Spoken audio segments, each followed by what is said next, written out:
Hello, I'm back and we're going to talk about fonts for a minute. I'm going to share my screen to make this discussion a little clearer. And we're going to talk about licensing a little bit and Google Fonts and how they're free.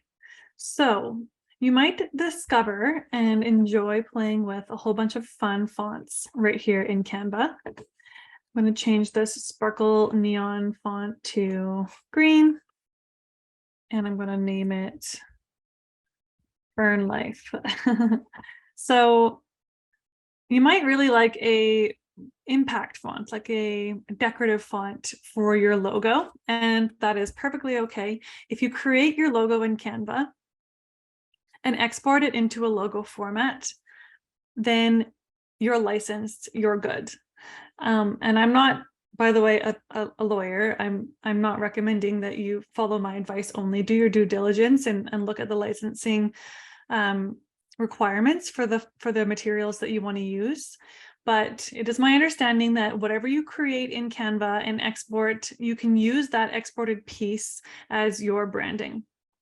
However, this font is called Moontime. So unless you license Moontime, you cannot then use it on your website or digital materials that you sell, for example, without purchasing the Moontime license. So for your logo, you might use a decorative font, a very fancy font that Canva provides an example of, and only use it for your logo. And then on your website and materials, you then use fonts that are free or licensed by you. You have to consider licensing if you want to use this font across other materials and in different programs. If you want to use Moontime and have a quote banner on your Wix website, you're going to need to find out some way to find that font and license it. Sure, you could create a quote banner image in Canva and save that and then use that image on your website, but it's not the same as being able to type in that font on your website. One resource that I found very helpful is called Creative Market, and you can browse a whole bunch of fun fonts in here. Let's see. So that exact font's not showing up, but let's just type in font. And you can find some beautiful examples and you can see the price right away. Like if I want this Centrio font, there's a desktop license, an e-publication, an app, and a web font license. And then you can read more about the licensing, but ensure that you are properly licensed to use the fonts that you like before you become obsessed with one and then find out that it's thousands of dollars. Anything that you create in Canva and export is licensed. But if you want to use font on the excuse me, on the body of your website, you might want to look for free combinations.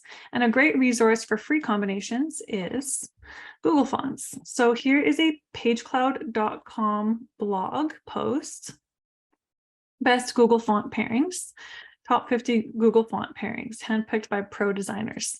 So Google is amazing. You can find examples that other people have curated and choose your favorite. So you can browse through all 50 of these. Choose one that you like for your branding, or maybe choose a few, and then see if they're in Canva. So I really like Lustria and Lato.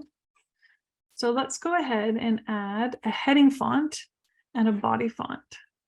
And let's see if Lustria, it is. And let's see if Lato, it is. So there we go. There we have a heading font and a body font.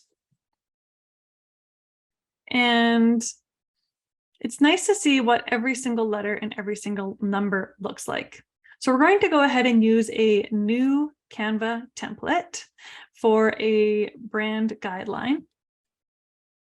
And rather than having to type it all out, let's go into Canva Home and type brand guideline.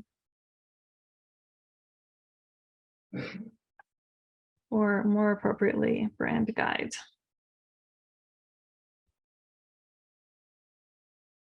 So I'm just going to click on the green minimalist aesthetic one here and customize this template. If I scroll in, you can see that their header font and their body font are allocated here.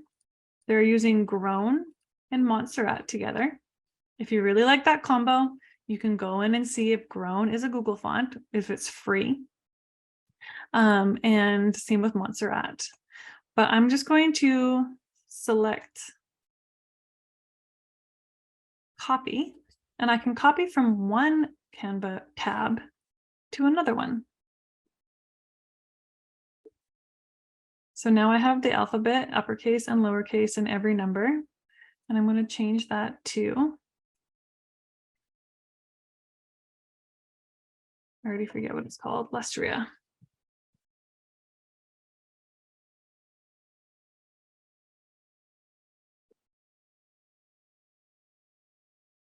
So I can see what my heading font looks like.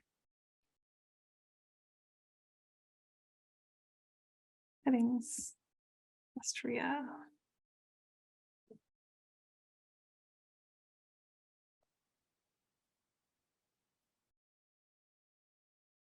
Size that down a little.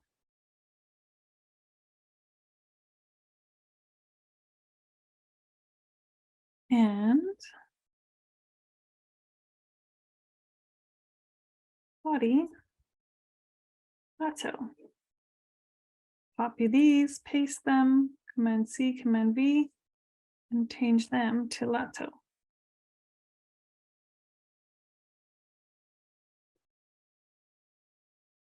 So there we have colors coming together, heading font and body font. And you can most definitely use your heading and body fonts in your logo.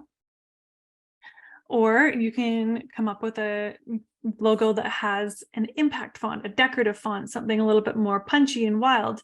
It actually might be, not the most legible if it was in a full heading. So you might not want to use that in your heading. So there can be, up to 3 fonts generally for a brand, one or two in your logo, and then 1 or 2 consistently in your materials. So we have fonts, we have colors, and in the next module, we're going to talk about the logo and use Canva again to create one that's custom based off templates. So I'll stop for here, and you can explore fonts, and that font blog post will be linked in the comments underneath the video. Also, you can just type font combinations, recommended font combinations, or free font combinations, as well as look at the different types of fonts linked in the footer as well, called an article called 5 Types of Fonts and How to Use Them in Graphic Design. So have fun with that, and we'll see you in the next module.